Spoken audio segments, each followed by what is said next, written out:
Welcome back to my channel. If you are into mechanical keyboard and you want a better coiled cable to complete the setup, this video is perfect for you.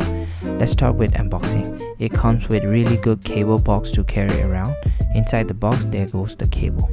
As usual, it has USB-A and USB-C port. The quality of the cable is great and the cable is braided. Let's try this white coiled cable with my silver QK65. I bought this coiled cable for $20 and it really goes well with my QK65. Thank you so much for watching. I will put the link in the description for you to check it out. Bye bye.